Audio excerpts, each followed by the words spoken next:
Did you know that on average we check our phones 150 times a day? Bestie, that's once every 6.5 minutes. No wonder you haven't gotten anything done. You've been scrolling mindlessly for hours. But it's fine. I'm here to help you yeet your phone into oblivion. Let's get started. So I'm gonna have to cut you some slack here because this is not entirely your fault. Phone apps and especially social media are designed in a way that will constantly keep your brain releasing dopamine. Is that new photo or new video that's constantly keeping you wanting more? Do you know what else triggers that same reaction? Slot machines. That's right. Every time you hear a notification, your brain reacts as if you were gambling. Says a lot, doesn't it? I want to go through a couple of ways in which you can limit the time you spend on your phone, but also I want to help you prevent using social media apps while you are using your phone. Now, what do I mean by that? Have you ever picked your phone up to do something specific, but then you realized that you opened up a social media app and ended up scrolling without even having the intention to do that, just acting on autopilot? I'll give you tips on how to prevent that from happening so that when you go into these apps, it's a conscious decision that you take. One of the most important things that you can do is to set boundaries. Phone apps will send you a lot of notifications that will disturb you or interrupt you while you're doing something important. Limit phone notifications to the stuff that you actually need, like messages, emails, that Duolingo notification, but turn the rest off. You don't need the Instagram suggestions. You don't need to know who's doing a live on TikTok. You can see that once you go into the app.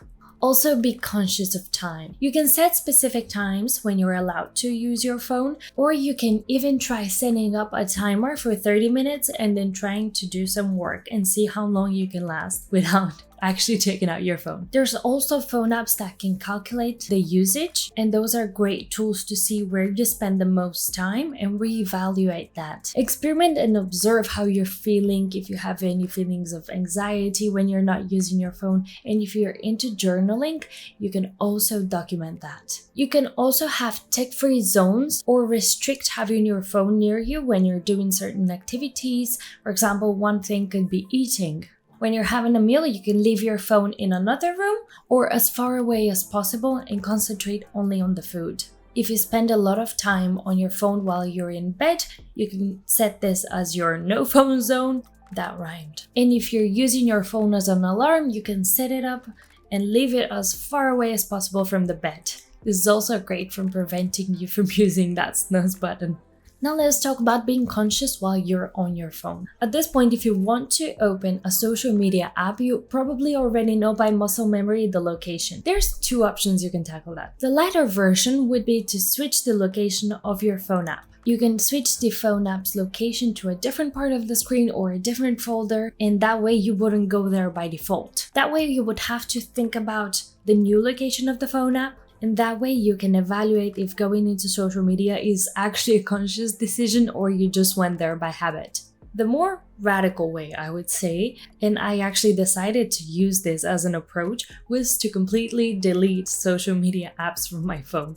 I particularly tried this with TikTok. I noticed that once I deleted the app, I would go to where the app was located and try to open it. It took me around a month to get adjusted to not going there, and when I finally detached, I decided to install the app again. Now when I go into TikTok, because I don't have the habit of going there by default, I can actually go there intentionally and decide that I want to use the app instead of just being mindless about it. Some of you are very skeptical to deleting an app, but remember that the more boring your phone becomes, the less you're going to want to engage. Most of the apps have a browser version, so you can still use them. You're just going to have to go into their specific website. The reason this is a great thing is that sometimes the browser versions are not as intuitive or not as smooth as the application themselves.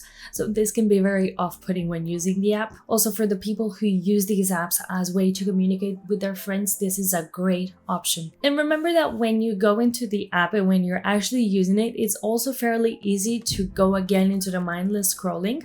So what you can do about that is set up a timer so you can recalculate the time that you want to spend there. I hope this video is helpful, and I'm really curious to know what methods work best for you, and what approach suits best your needs of the phone. Remember that time is your greatest asset, and I'd strongly suggest that instead of using it to scroll mindlessly, you use it to develop and learn. Thank you for spending this moment with me, and I'll be happy to see you again.